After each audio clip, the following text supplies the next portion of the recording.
Hi, I just want to jump on here and show you the differences between all of the mop pads and how I use the rubber brush to clean them.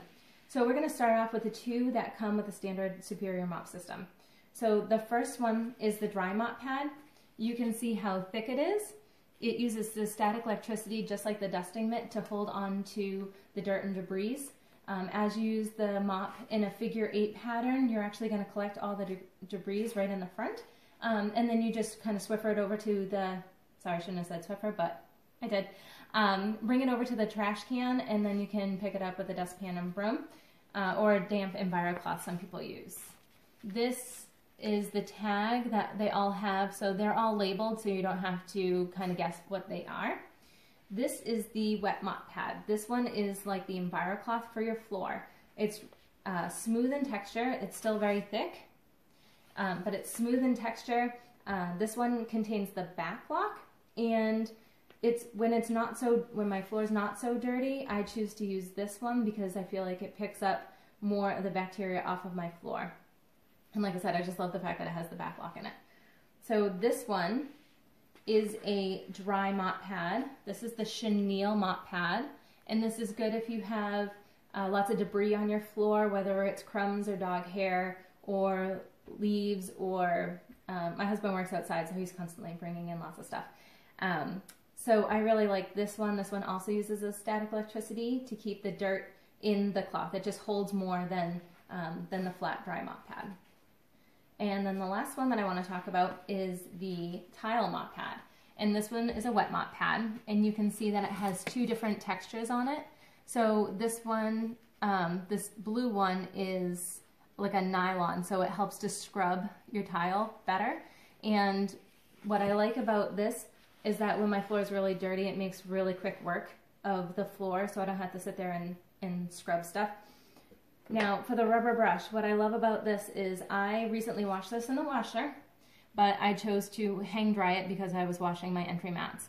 So I didn't want to run the dryer just for my mop pads. So I hung it up to dry. And what I love about the rubber brush is it helps to fluff your tile mop pads so that they pick up even more stuff. So this is my wet mop pad, and this is my dry mop pad. So in order to get it nice and fluffy, it will look brand new. And this also creates a static electricity. So if you have allergies and you really, really need to make sure that you pick up all of the dust and stuff off your floor, or maybe it's pollen season, you have dust everywhere. Isn't that pretty?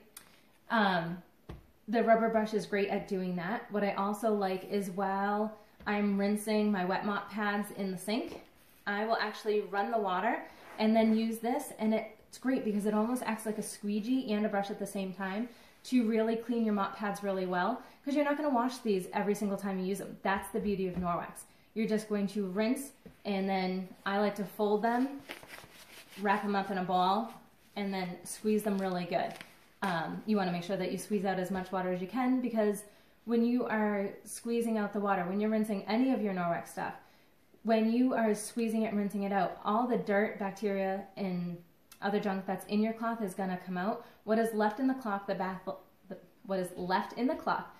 lock will take care of. If you leave too much of that protein and bacteria in your cloth, the silver, there's only a small amount of silver in there, it won't be able to handle the load, and you'll find you'll have to wash your stuff more often. So if your stuff is getting, is not lasting a week or whatever, your mop pads obviously, unless you wash your floor every week, which kudos to you if you do that. I'm lucky if I wash mine like 3 times a month.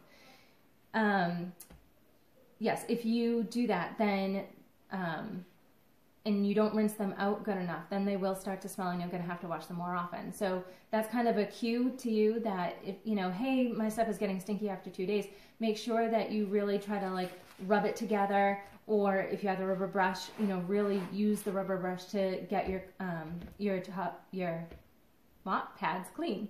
All right, well, since I can't talk, I think that's a good ending note. If you guys have questions, message me, and I will talk to you guys later.